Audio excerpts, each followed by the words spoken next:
There's a particular kind of exhaustion that doesn't look like exhaustion from the outside. You smile, you function, you show up to work, you answer messages, you keep the relationship looking fine to anyone watching from a distance. But somewhere underneath, you've stopped trusting your own perception of reality.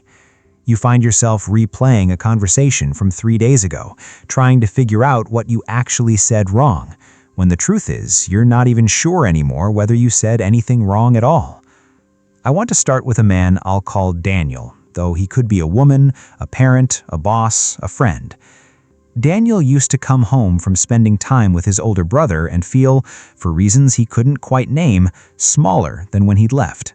Not insulted exactly, not yelled at, just smaller. His brother had a way of turning every conversation into a stage where he was the only performer who mattered, and somehow, about the end of it, Daniel would find himself apologizing for things that were never his fault to begin with. I've spent a long time studying these dynamics, and what strikes me most isn't the dramatic stuff people expect, the grandiosity, the obvious arrogance. It's how quiet the damage can be, how it accumulates in people who are never even the ones being narcissistic, the people standing next to them. So here's the question that doesn't have an answer yet. If the person causing this pain isn't a monster, isn't simply cruel, isn't choosing this consciously every single time, then what exactly is happening inside them? And what does it cost the people who love them to be standing this close? There's a strange thing about people with strong narcissistic traits that almost nobody talks about, and it's this. Their confidence is not the opposite of insecurity. It's a structure built directly on top of it. People assume narcissism means someone thinks too highly of themselves, but spend enough time around someone like this and you start to notice something unsettling. The compliments don't land. The achievements don't satisfy.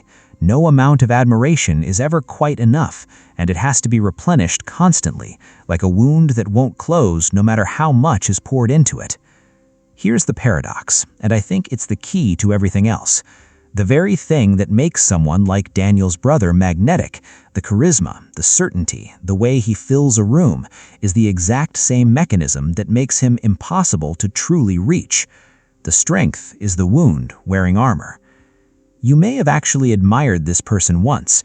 Maybe you still do, even now, even after everything. That's not a flaw in your judgment. That's the design working exactly as it's supposed to. I used to wonder why some of the most self-assured people I'd met also seemed to be carrying just beneath the surface an exhaustion that never went away. Watching them, I started to suspect that what looked like an excess of self-love might actually be the opposite. Maybe the issue was never that they loved themselves too much, but that they had never been allowed to feel safe loving themselves at all. If this isn't a choice someone wakes up and makes, if it isn't simple selfishness or simple cruelty, then where does it actually begin? Because it has to begin somewhere. There are two stories that tend to explain how this structure forms, and they sound like they contradict each other, but they don't. The first is biological. Some people seem to be born with a nervous system that's more reactive to shame, more sensitive to the threat of being seen as inadequate. It's not a personality flaw, it's wiring, present before any memory was even formed. The second story is about how a child learns to survive inside a particular kind of home. Sometimes it's a household where love arrived only after performance, only after the trophy, the grade, the achievement that made the parents finally look proud. Sometimes it's the reverse, a child treated as flawless, never told no, never allowed to experience the ordinary disappointment of being an equal among other people. Both paths, strangely, lead to the same place. Think of it like this. Imagine a child who learns very early that being loved for who they actually are is unreliable, but being admired for what they perform is consistent. So the brain makes a quiet, unconscious trade. It abandons the project of being known and dedicates itself instead to the project of being impressive. And once that trade is made, the real self doesn't disappear. It just goes into hiding, and someone else, an exhausting, brilliant performer, takes its place on the stage. I'm not telling you this so you'll excuse what's happened to you. I'm telling you this because understanding where the performance came from changes how it feels to stand in front of it. You are not failing to love someone correctly. You are watching someone defend a wound they don't even know is there. So, if this is true, where does it actually show up? Not in theory, but in the small, specific moments of an actual life, the ones you've probably already lived through more times than you can count. Picture an ordinary dinner. Someone shares a small win, a promotion, a good grade, a moment they were proud of, and the room shifts almost imperceptibly back toward the other person. A bigger story, a better example, a subtle correction that somehow makes the original moment feel smaller than it was a minute ago. You've probably felt that shift before, that strange sensation of your own happiness being quietly redirected. Or picture this. You bring up something that hurt you, gently, carefully, the way you've learned to after years of trial and error, and instead of an apology, you get a redirection. Suddenly, you're the one who's too sensitive, too dramatic, too quick to twist a simple comment into something it wasn't. By the end of the conversation, you're comforting them for the pain you originally walked in carrying.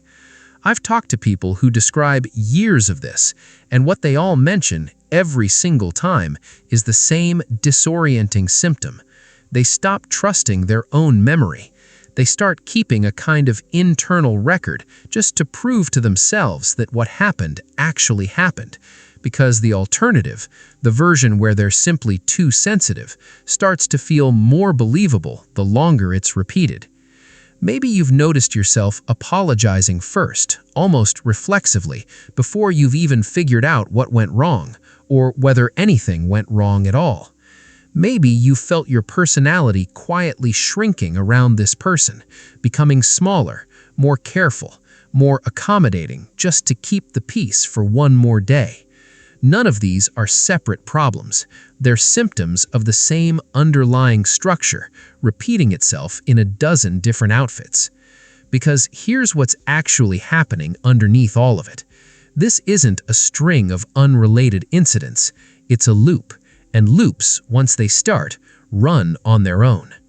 Here's how the loop usually goes. The narcissistic person needs admiration to regulate an internal sense of worth that was never stable to begin with. The people around them learn slowly and without ever consciously deciding to, that supplying that admiration keeps things calm. So they start managing the other person's moods before they even fully form, walking in lighter, speaking more carefully. And the narcissistic person, sensing this accommodation, doesn't necessarily feel safer.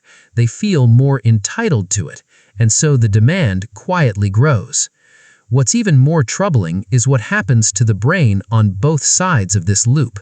The narcissistic person's brain becomes less and less able to tolerate ordinary, healthy feedback because every piece of feedback starts to feel like the original wound reopening.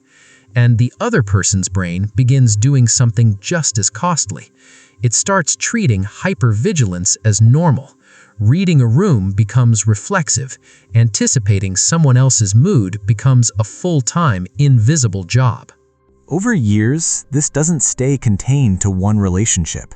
People who've lived inside this dynamic often tell me they've started shrinking themselves in completely unrelated parts of life, hesitating before sharing good news with friends, bracing for criticism that was never actually coming, mistaking ordinary, healthy disagreement for the beginning of another spiral.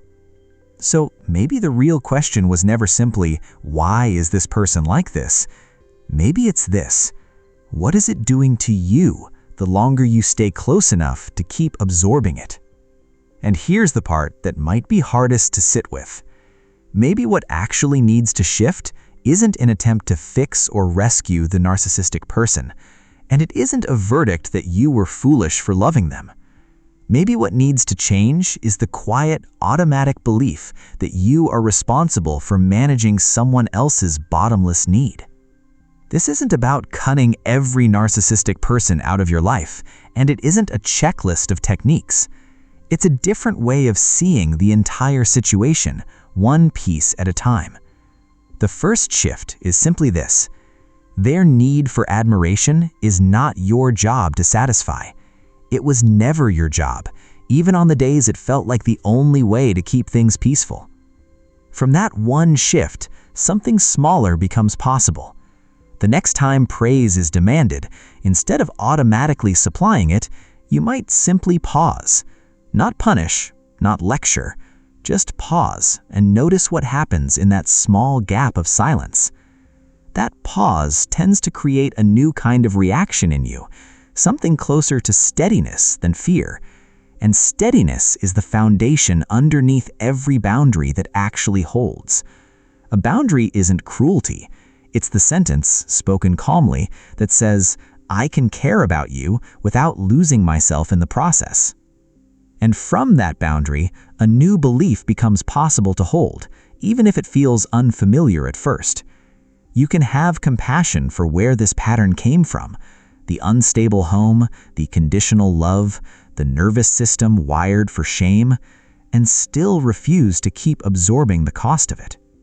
Compassion and self-protection were never actually opposites. You're allowed to hold both at once. You don't need to become a different person to do this. You don't need to stop being warm or stop being someone who notices other people's pain. You just need to stop mistaking your own disappearance for love. Go back for a moment to that ordinary dinner, the one where a small, proud moment got quietly redirected towards someone else. Imagine watching that same scene now, but seeing it differently.